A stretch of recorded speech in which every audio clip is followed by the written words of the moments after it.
welcome to another Mario Party 7 minigame review! Last time, we reviewed Funstickle Course, and it was very good. Another 4-star minigame for Mario Party 7.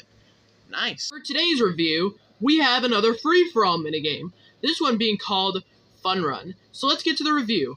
I hope it's as good as the previous 2 minigames. So here's how you play this minigame. You and the other 3 players are inside your separate tower, which turns out to be an obstacle course. Your job is to try to get to the top of it. However, on the way, there are spinies, some in different places, others moving. There are also minor sand traps. Well, there's platforms that just fall if you touch them. And pistons, which you gotta specifically time to avoid, which is probably the hardest part of this entire course. However, unlike that, this course has some pretty intense things going for it. Especially the record system here. Because, say it with me, a minigame can sometimes turn out 1,000,000 times better if you have a record with it. Like, if you have the chance to beat your record in a minigame, it automatically makes it higher on than it should be. And this is a clear example of that. However, the course alone, man, this course, man, can get you off track if you're not careful. Like, I'm telling you, there's been multiple times at the pistons where I've just commonly I just don't time it properly and end up just wasting a ton of time and actually costing me a couple wins.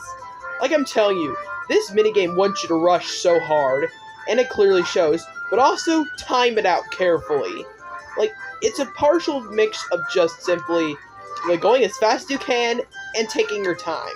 And that's amazing. Like, it makes that balance perfectly work.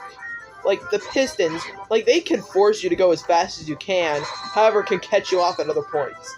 However, the other obstacles aren't too hard. Like, I've never fallen victim to the falling platforms.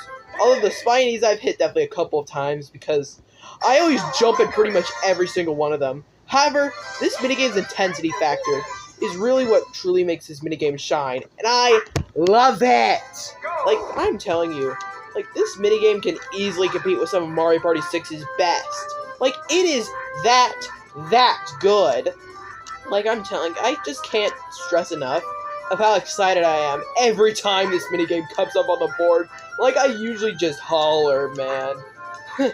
And I am kind of embarrassed to even admit that in the first place. Well, not really, but I'm just still saying that this minigame still has a ton to it. Like, this minigame having the ability to beat your record makes this minigame 1,000,000 times even more replayable.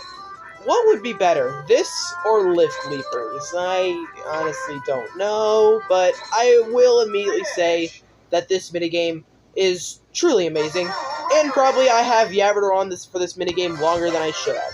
For that reason, let's go to the overall thoughts. I truly called it on what I said earlier, because this is just simply amazing.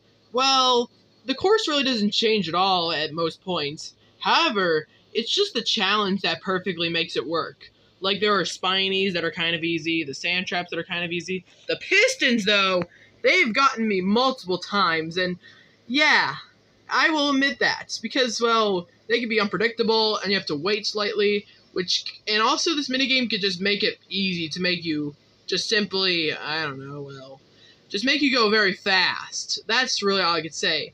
Although, it's pretty hard to say if this is better or Lift Leapers. Both are just equally as amazing in execution. And with the simple fact that you can beat your record, it just makes it way more replayable than it already is. I'm giving it easy 5 stars. Let's go! That's it for today. Up next, we're reviewing Ghost in the Hall. See you guys then.